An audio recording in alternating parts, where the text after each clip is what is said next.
Visconti finally stated that it would be good if she pointed the radar to normal men. At first, Deborah clearly did not understand what exactly he meant and spent a couple of minutes in thought, trying to understand the meaning of his words. Realizing what exactly he said, the girl began to burn with embarrassment as she realized that he was hinting at the situation with Philip. She spent the rest of the road in sediment, mentally arguing with what Philip was to her liking. Meanwhile, Isidore similarly pondered what had happened between them, realizing that her love for Philip had a long history. He remembered how sincerely Deborah had thanked him, which made his cheeks instantly flush. As night fell, Mia found herself in her family's palace in the bright moonlight. She sat quietly on the bed in her room, waiting for Ophelia to finally rewind and treat her wounds. Wiping the blood with napkins, she was only saying that a lot of darkness was needed for a bright light, symbolizing her and Deborah. Like a doll, Mia Benochi stared wearily at the woman, listening to her instructions that she should shine even brighter. Thinking about the radiance, the girl silently looked at the moon peeking through her window. Opening the special solution, Ophelia said with a smile that after this incident with Deborah and Philip, it became loud among the nobles. Everyone was talking about how sweet Philip had protected her from Deborah's bullying. The bloodied, wounded Mia Benotia, whom Philip carried in his arms across the academy, became the main reason for gossip. She looked down sadly, listening to the fact that soon Deborah would be mocking even more, provoking more gossip. The girl thoughtfully remembered Deborah's appearance the day she first saw her at the academy. She was surprised that she was so quiet, which is why she had to put on the whole show to get her attention. Ophelia laughed insidiously when she asked if Deborah wouldn't attack her, given how quiet she was. Mia looked at the woman indifferently, taking on her idea that she was so quiet because she had some kind of plan. She continued, saying that Philip would soon send her to Arachron to compensate for the pink diamond. Ophelia looked at the girl almost maniacally, confident that Deborah would also choose this club. She continued to point out to her that because of this, they would constantly intersect, which would inevitably lead to unpleasant situations. The woman gently touched her knee, reminding her that she was waiting for the upcoming spring festival. Taking out the blade, she supplemented herself with the fact that there she would have to attract a lot of attention and receive the status of Flower of the Year. By ordering her to focus on increasing her purity of divine power, she inflicted a deep wound on her. A couple of days later, Deborah walked around the palace as if nothing had happened, thinking about herself. All this time, she couldn't get rid of thoughts about what had happened, discovering a few oddities. It seemed to her that when they met, Mia pretended not to know her, although they had met at the academy before. Deborah was sure that she definitely could not have been unaware of her, since everyone only talks about the character of her character. In the end, Philip could not help but tell her about her bad and dangerous temper, which once again confirmed her guess. Deborah had a distinct feeling that she was deliberately provoking her in order to put her in a bad light and turn out to be good. She couldn't help thinking that it was all very strange, but something caught her attention. The girl saw a magnificent garden dotted with many fantastic flowers. Deborah was stunned, unable to pass by this magnificent view. All this time, George Seymour watched her reaction, and although he saw all her delight, he still asked how she was. He proudly said that he hired several people who brought valuable plants and seeds from different countries. The man himself was delighted with the bright colors of their palace now. Deborah thought for a moment, pondering the scope of the work she had done, knowing that she would appreciate it. Unable to contain her admiration, the girl confidently stated that this garden would definitely be more beautiful and chic than that of the emperor himself. George interrupted her, saying that it was best not to say such phrases in front of others, as she might be misunderstood. Deborah laughed when she saw how he was still embarrassed to hear her sincere compliments. In the end, they decided to walk around the palace together, carefully studying the flowers. Deborah still couldn't get used to him following her around, as if she wanted to hear more praise. Even after many compliments to the garden, he still looked thoughtful. The girl was shocked when he said that for some reason, it was as if she had no face on her anyway. She felt as if he was hearing her thoughts, as she was still recovering from that situation with Philip. Following her reaction, he shook his head and told her not to worry if she was like that because of Philip Montes. He shared with her that he was struck by the rumors that were circulating about her, after which he asked why there was gossip about her at all. She turned around, saying that she wasn't because of Montes, when her father told her not to do anything stupid. Deborah felt even more irritated towards Philip, because of him she was now forced to go through it. She turned to her father and said that, although it would be difficult for him to believe it, she was absolutely innocent in this situation. The girl also assured George that there were no witnesses that she offended Mia since she did not commit it. After listening to her, he agreed, but still noticed that she found herself in such situations when there was Montes with another woman. She realized that it was time to change the subject and said that she was like this because she was worried about these flowers. Seeing his confusion, she pointed to the gradually fading flowers, attracting his attention.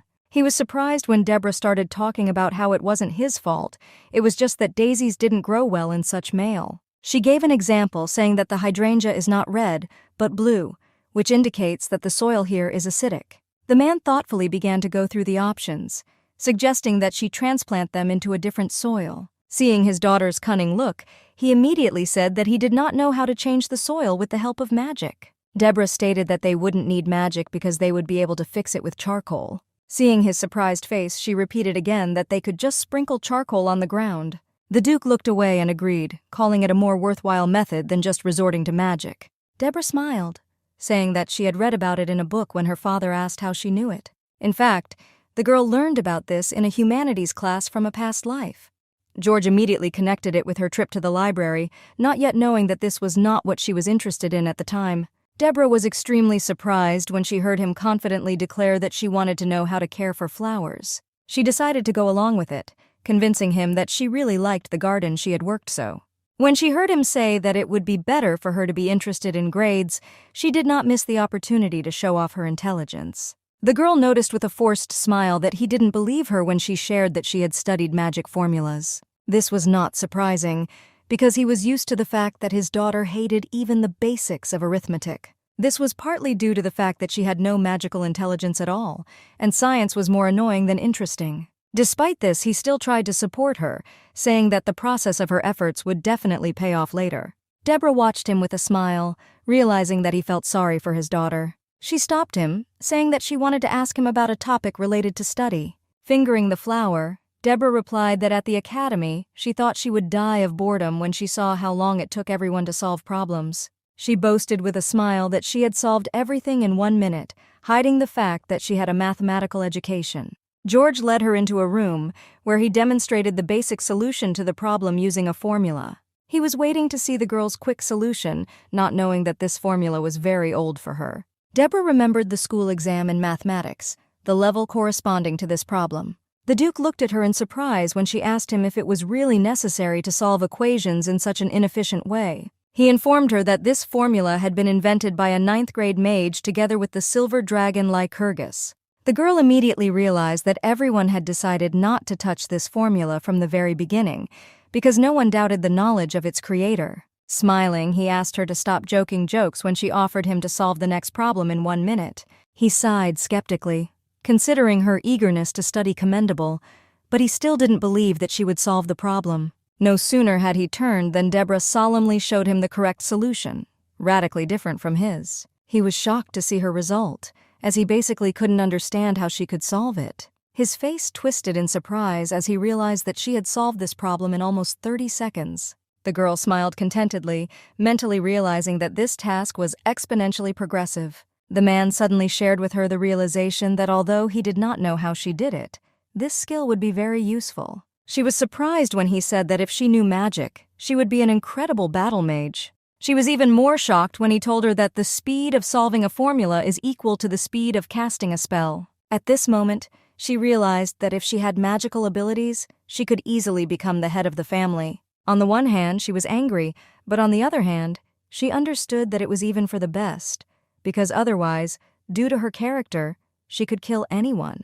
Feeling intense sadness against the background of her lost abilities, the girl clenched her fist, hiding her emotions. Her father remarked that she seemed to have found a way to solve such problems as easily as possible. He concluded that her method is very effective because it is impossible to solve problems so quickly according to Tege's formula. The girl agreed with him, saying that she decided according to her own method, which aroused strong interest of her father. After a couple of hours of explaining the program, Deborah felt absolutely tired. She felt as if she was a little overwhelmed teaching her father. The girl would never have thought that she would become a math tutor, explaining the material on the topic of the 2nd grade. George continued to look thoughtfully at the sheets painted by his daughter. Deborah was extremely surprised when he ended up asking her to have dinner together. The girl was even more surprised when her father brought her to one place, offering to choose whatever she wanted. This place turned out to be a jewelry store, which amazed Deborah with its abundance of choices. Seeing her delight, he proudly said that today she had proved with her knowledge that she was a descendant of Seymour, for which he wanted to make a gift.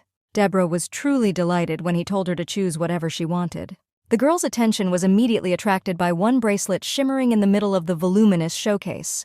She was delighted with how elegant this jewelry looked, framed by bright crystals. Noticing how much she liked the element, a consultant immediately approached Deborah, asking if she would like one. To his surprise, the Duke called out to him, asking him directly how he dared to show such disrespect to the Seymour family. Not understanding the reason why he was so angry, the guy immediately began to ask him for forgiveness. Deborah herself was taken aback, not understanding why he was so angry at the consultant. Exhaling furiously, George Seymour asked him if he could not guess himself. They were both in complete shock when the man said that his daughter wanted to buy this entire part of the window and not some bracelet. At first, Deborah didn't understand what he meant, as she had never had anything like this happen to her before. Finally, both the guy and the girl were struck on the spot, imagining the cost of this entire storefront. The girl decided not to lose her chance and play along with him, saying that she did not even need to name such obvious things. Realizing how easily her father had bought up the entire store for her made Deborah's head spin. After a short time, they were finally on the palace grounds, after which George immediately helped her out. He kindly offered her his hand and said goodbye, saying that she could go. The girl did not have time to take a couple of steps, as Belek immediately approached her, frightening her. He looked at her with displeasure, saying that she was perhaps the only one in the empire who looked so fiercely at her brother. In response, Deborah only looked at Belek wearily, wondering how he ended up here. As usual, he began to accuse her of forcing him to hear from others about her antics. Trying to change the subject, she directly asked why he didn't spend his time researching artifacts. When she heard that she should not be concerned with his case in any way, she only waved her hand dismissively, ordering her to speak faster. Finally, he bluntly stated that she began to spend too much time with her father. Deborah looked at Belek with excitement, confirming his guesses and adding that her father himself often came to her. He lowered his eyes when she said that there should be no reason for this, and he did nothing but think about his problems. She was right, because neither Rosard, who went to conquer new lands, nor Belek thought much about their father. Not wanting to give in, he said that her father paid attention to her only because he was bored and she should not do anything stupid. He twisted with anger when she said that she was so quiet that she didn't even do anything to his adored Patrick. To her surprise, he still reminded her that she had fired the heir to the Stefan family who served as their librarian. She immediately remembered that guy named Jamie Stephen, mentally calling him a rude and narrow-minded person. Not wanting to delay, she quickly came to her father, wishing that he be punished for his rude attitude towards her. Upon learning of what had happened between them, as well as her conclusion that he was driven by narrow-minded prejudices, he became angry. George agreed with her, calling him a real, impudent person who had no right to such arrogance. Deborah herself was surprised to learn that he was immediately fired from his job, and not just punished as she had originally expected.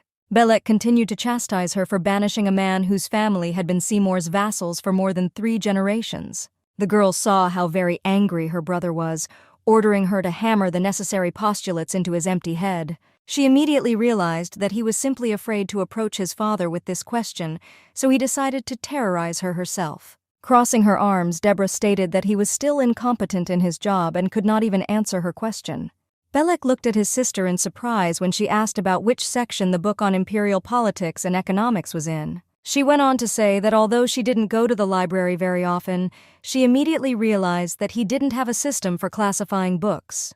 They continued to argue about the effectiveness of the fired librarian, trying to prove their case. Hearing his statement that she did it on purpose out of a desire to annoy, she said that she would soon find a replacement.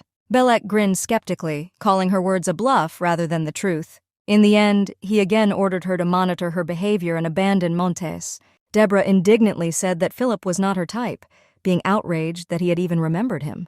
Belek told her to go on vacation, calling her a braggart, but was forced to stop when she promised to prove that she wasn't bluffing. He dismissively said that in this case, he would begin to consider her his sister, not knowing what object she was hiding in her hand. Deborah's eyes flashed predatorily as she held an expensive crystal with a recording function capable of recording for up to 10 minutes. The next morning, the girl reappeared on the territory of the academy, preparing for the upcoming difficult day. She felt extremely tired as she had not slept well and spent the whole night counting her savings. The girl's curiosity sparkled with new colors when she heard the remarks. She saw how the girl was humiliated by a guy who said that she would not be able to study normally here, being poor. The frightened girl asked him to give him a book about the basic formulas of magic, but he continued to convince her that she, as a woman, could not do it. He called all her infatuation meaningless and cheekily tore the book in two. Despite her tears, he continued to declare that all she needed was a successful marriage and not to engage in nonsense. The guy reveled in her fear and resentment, declaring with a smile that now she looked very cute.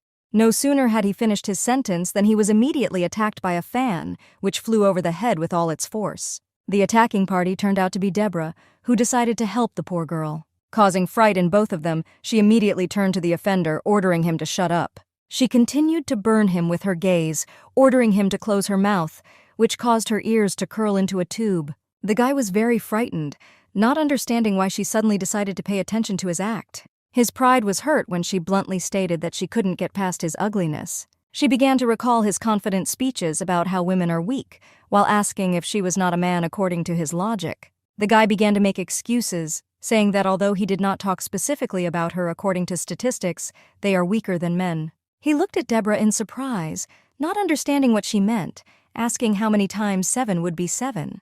Calling the number 49, she quickly hit him on the head with her fan, leaving room for new bumps on it. Ordering him to wipe his nuns, Deborah suggested that he test his absurd hypothesis by means of arithmetic. She looked straight into his eyes with a smirk, asking if he was frightened. Meanwhile, the injured girl was in complete shock at how deftly Deborah harassed him. Unable to withstand her attacks, he nevertheless gave in with tears in his eyes, stating that he was wrong. The girl said wearily that her eyes were tired of looking at his ugliness, so it was time for him to go. No sooner had he heard permission to leave than he immediately ran away in the other direction. Disappointed that he didn't even know the multiplication table, Deborah turned to the girl. Fixing her gaze on her, she left, realizing that she had decided that she was going to mock her. To her surprise, the girl blushed, feeling a wave of pleasant sensations from the fact that she was protected by such an individual. Given the previous lack of sleep, Deborah still succumbed to the whims of her body and fell asleep in class. She mentally rejoiced in the good weather, feeling the pleasant rays of the sun on her skin. Approaching the end of the class, Professor Kyle hinted to those present that the tests must be taken honestly. His eyes flashed menacingly, and he ordered them to report to him if anyone tried to beg for answers. Deborah looked at the man in surprise, feeling as if he was speaking to her. When she heard the announcement that the lesson was over, she couldn't shake the feeling that he had just been looking at her. No sooner had she risen from her seat than he immediately approached her, glaring at her. She looked at the professor in bewilderment when he asked him not to do this again, as it harmed the reputation of the entire class. Deborah was shocked to hear that she had fraudulently copied the students' answers. Not wanting to give in, she asked how he could assert such a thing without any evidence. She darkened with anger as he began to say that everyone already knew that she was here only because of her father. Kyle dismissively stated that he did not like to look at such misses who only cared about appearance and how to cheat in time. He clearly did not understand what he had said wrong when she said that he had already said a lot of unnecessary things. In an attempt to provoke her, he said that she could act according to her character and hit him right away. She tried in every possible way not to be fooled by his provocations, even after he spoke about the fact that the Duke would not protect her. Kyle decided to threaten her that he would tell the dean everything, but this made the situation easier, since the dean was her uncle, Marquis Burt. Not wanting to talk to him anymore, she told him to prove her guilt first, and in the meantime, they had nothing to talk about. Deborah coolly walked toward the exit, unresponsive to his indignation. Meanwhile, a real commotion developed within the walls of the academy, caused by the case of Deborah. One of those present said that although she was the first to pass the test, she had not shown such success before. They immediately assumed that it was Professor Kyle who had given her all the answers and was deliberately indignant so that he would not be caught. William Raymond has stated that she is being helped by the Duke, and although he is intelligent, this casts doubt on his qualifications. Another guy made a remark to him, saying that these were too bold words given the Duke's level. He only said that even though he was strong, he still had to be held accountable for his actions. Finally, he stated that he considered it necessary to write a collective letter requesting that Miss Deborah be expelled from the Faculty of Magic. The offended guy agreed with William, succumbing to his agitation to no longer tolerate this injustice. William was insidiously jubilant, realizing that his idea was gradually beginning to be supported and that he would soon shake Seymour's reputation. Meanwhile, Kyle was burning with indignation in his office, trying to understand how it had happened. He couldn't believe that he had been portrayed as Deborah's assistant who had deceived everyone around him.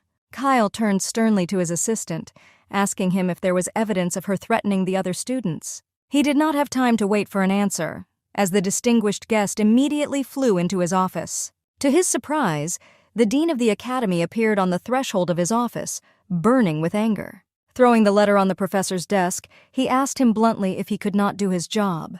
Kyle turned white with fright after reading the petition, which stated that he had intentionally shown her all the answers. Under the dean's heavy gaze, he immediately began to apologize, not knowing what to do. When Bert found Deborah's work, he was surprised to see many complex formulas for finding the total amount of mana.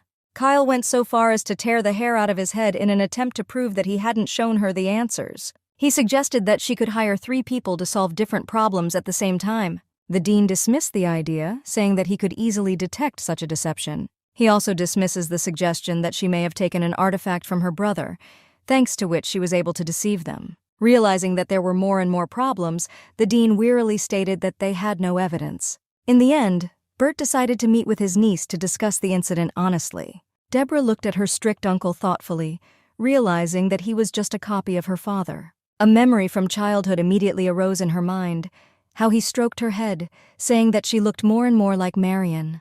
With a gentle smile, he handed his niece a ring, congratulating her on her birthday. Throwing a massive ring into his small palms, he told her that this stone was one of a kind.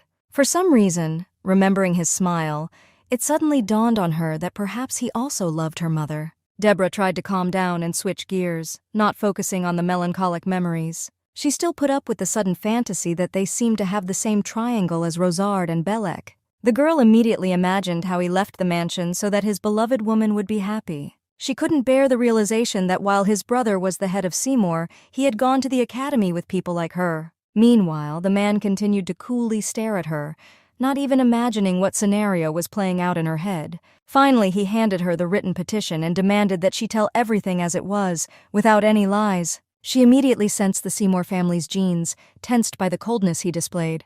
He stated that he had accepted her from the beginning because of her strong bloodline, hoping that she would unlock the ability to use magic. Bert also cited this as one of the reasons he wants her answer not to disappoint him. The girl directly replied that she was extremely outraged by this situation, which raised questions. She returned the petition to him, saying that she would not accept it, since she had decided everything herself and would not allow herself to be slandered so easily. Wanting to prove her innocence, she told him to prepare any problems to solve them in public. The man was surprised, clearly not expecting that she would want to defend her reputation in public. Deborah confidently stated that this was the only way to defend her reputation. Bert looked at the girl seriously, expressing the hope that she would be able to prove her innocence. Meanwhile, the Upsilon Brotherhood had its own atmosphere of card games, diluted with conversations about the essentials. Isidore Visconti looked thoughtfully at his cards, distinguished by a special thoughtfulness. One of them stated that he is not very lucky today, as he does not seem to be very focused on the game. He only ignored their sarcasm, mentally reducing everything to the fact that he was simply not interested. Even at the gaming table, everyone continued to discuss the latest incident involving Philip, Mia, and Deborah. They were gossiping with interest about what had happened after he had carried the girl in his arms across the academy. Everyone was extremely surprised to hear that after this incident, Mia decided to join Arachron. Isidore listened to their discussion of Mia's abilities, realizing that Philip's behavior was now completely atypical. They wanted to test the purity of the girl's thoughts, knowing that before the festival, priests measure the divine power of their students. Realizing how quickly time flies, Isidore again drew attention to the reason for the meeting, being in search of a new member of the club. One of the guys asked him if it was true that he was not going to accept anyone into their club. Thierry Orgo laughed, calling it untrue, since he only did not want to accept Miss Cyril into the club. The leader of the club, Isidore, smiled, agreeing with what the frivolous guy said. Thierry was the second son of a swordsman and the founder of the country, but he had an extremely frivolous character. The blonde decided to make it clear, saying that their situation simply changed, since the participant abruptly left them. Miguel was surprised by such a lie, knowing that he deliberately kicked out the participant, and now he is only doing what he is doing with Deborah's business. He recalled the details of their conversation the day before, during which Isidore had said that the new participant should be just as handsome. Trying to hold back his laughter, he was distracted by the man's suggestion to talk about the new member. One of the club members offered to choose a candidate to the one who would win the game. Before they had time to agree, Thierry immediately demonstrated his deck, making a full house. He said that his candidacy joins as a new member, as he does not see the cards of the others. Thierry immediately poked out Seren Baloch, saying that she was good at magic and would be able to match the club. Miguel chewed the cake thoughtfully, remembering the fifth princess who liked Seren's candidacy. She was the only younger sister of the crown prince and was the main woman in Upsilon. Everyone else supported the guy's idea, considering her candidacy a good option. Meanwhile, Isidore remained on the sidelines, being the one who still had not shown his cards. Finally, he said with a smile that it was too early to make a decision, as not everyone had shown their cards. Everyone was stunned when they saw how imposingly he threw the cards on the table, showing a royal flush. Even Thierry himself gasped in surprise, stating that it was the first time he had seen this combination in his life, given its rarity. Isidore confidently stated that he could have anything, while mentally admitting that he had obtained this combination with the help of magic. He remembered that the members of the club had agreed not to use magic in the games, which he had not done until that moment. Accepting defeat, Thierry Orgo called his success quite good. The others acknowledged his victory and immediately asked about his candidacy, but he replied that he had no options yet. He said he had one person in mind, but he didn't know if he would agree, meaning the characteristic Deborah. After thinking about it, he handed them a petition, offering to visit this place in exchange for his victory and cards. One of them said that he knew why this truth commission would take place. The others smiled and noticed that Miss Deborah was in trouble again, though it was not unusual. Isidore clearly did not share their belief that the girl had copied everything mediocrely, so he did not want to listen to such a thing anymore. He bluntly told them not to be so sure because no one knows what your card combination is until you show them your